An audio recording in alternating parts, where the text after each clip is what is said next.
तुम्हारे लिए, तुम्हारे पास लाखों करोड़ों रुपया पड़ा है, लेकिन आज जेलसी नहीं है परमेश्वर के लिए। और जब वो भी मुसीबतों में फंसते हैं ना, वो फंसते ही रहते हैं, और वो फंसते हैं और उन्हीं का हाल भी ऐसा ही होता है जैसे अन्य जाति लोगों का होता है। क्यों?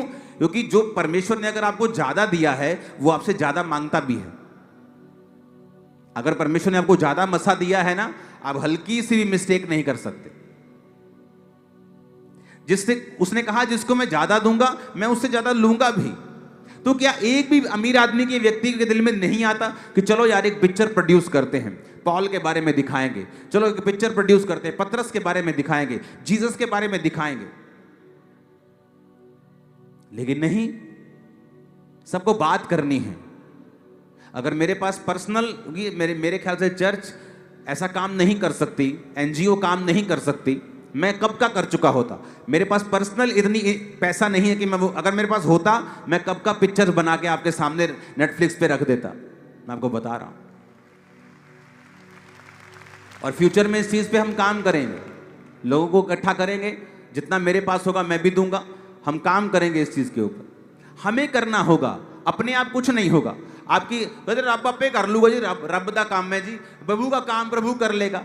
तुम्हारे घर में लड़की की शादी होती है, तुम आराम से नहीं बैठते, तब क्यों नहीं कहते प्रभु का काम है, अपने आप वो हलवाई बुक कर जाएगा, अपने आप होटल बुक हो जाएगा, अपने आप सारा कुछ हो जाएगा जी, प्रभु का काम, प्रभु की बेटी है, अपने आप हो जाए। तुम बड़ा भागते हो इधर उधर, तुम तो कंघी भी नहीं करते, खाना भी नहीं खाते, तुम भागते ही रहते हो सारा दिन की लड़की की शादी है, कुछ गलत ना हो जाए।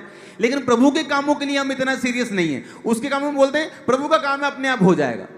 अगर चर्च में किसी को फाइनेंशियली प्रभु ने ब्लेस किया है, वो अपनी एनजीओ खोल के बैठ जाता है, वो अपनी तरफ से चैरिटी करता रहता है।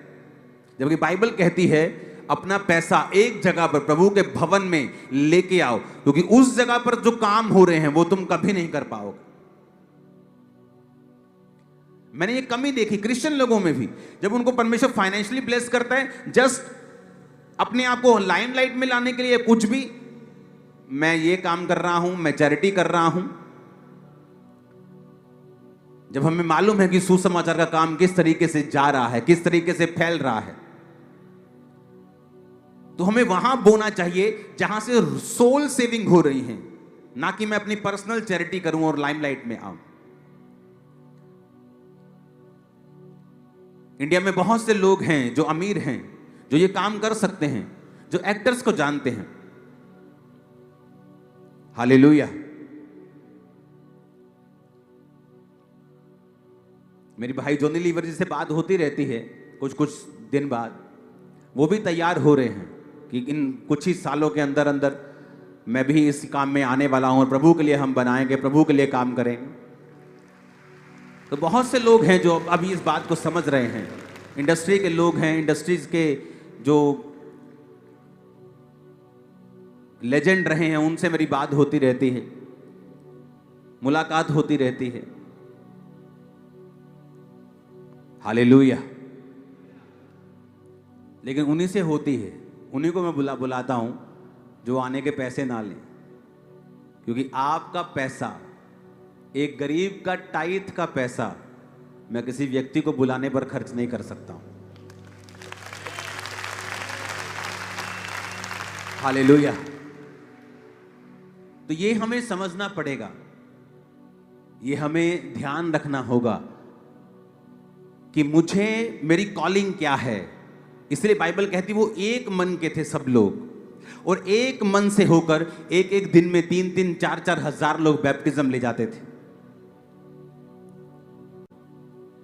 आप देखो, परमेश्वर ने सिस्टम ऐसा बनाया। परमेश्वर मूसा को दर्शन दिया, मूसा ने लोगों को बताया, जो लोग मूसा के संग हुए वो सब आशीषित हुए। यही परमेश्वर का आज भी ऐसा ही दर्शन है। वो प्रेरितों को चुनता था, प्रेरित लोगों को बताते थे, वो बपतिस्मा लेते थे, पवित्र आत्मा पाते थे, और बहुत से लोग बचाए जाते थे। आज भी ऐसा ही है, वो सिस्टम कभी भी चेंज नहीं हुआ। और जब हम इन दर्शनों में शामिल होते हैं, जब हम अपना पार्ट प्ले करते हैं, जो फाइनेंशियली ब्लेस है वो अपना पार्ट प्ले करे। मैंने बहुत सारे लोगों को देखा है, जब चर्च से फाइनेंशियली ब्लेस हो जाते हैं, टाइट देना छोड़ देते हैं। चर्च से फाइनेंशियली ब्लेस हो गए, अब वफादार नहीं है परमेश्वर के साथ। पहले थे जब गरीब थे। अमेरिका में क्यों लोग बिजनेसमैन, क्यों मिलियनर के बाद बिलियनर बन गए? आज भी वो लोग अपने मिलियंस ऑफ डॉलर्स सुसमाचार में लगाते हैं, एक चर्च के साथ जुड़े हों। एलन मस्क दुनिया का सबसे अमीर आदमी शायद वो है, चर्च के साथ जुड़ा हुआ व्यक्ति है वो, सुसमाचार में हिस्सा डालता है अपना। आज हमें यह बात समझनी है कि मुझे अपनी कॉलिंग को पूरा करना है। मैं अपनी कॉलिंग पूरा कर रहा हूं एज ए प्रेरित, एज ए पास्टर।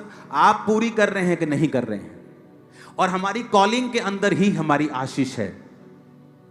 अयूब की कॉलिंग अलग थी, अमीर होने की। एलीशा की कॉलिंग अलग थी, पीछे चलने की, सेवा करने की संपूर्ण मन के साथ। तो हम सब लोग, मैं भी और आप भी, हम अपनी अपनी कॉलिंग पर ध्यान दें। जो खुदा ने हमें दिया है हम उसी पर लगे रहें, बंधे रहें, और फ्यूचर हमारा है। मैं आपको बता रहा हूं, राज्य करेंगे यीशु मसीह के नाम में, राज्य करेंगे यीशु मसीह के नाम में। मैंने कहा, मैं आपको बता रहा हूं। Hallelujah, hallelujah.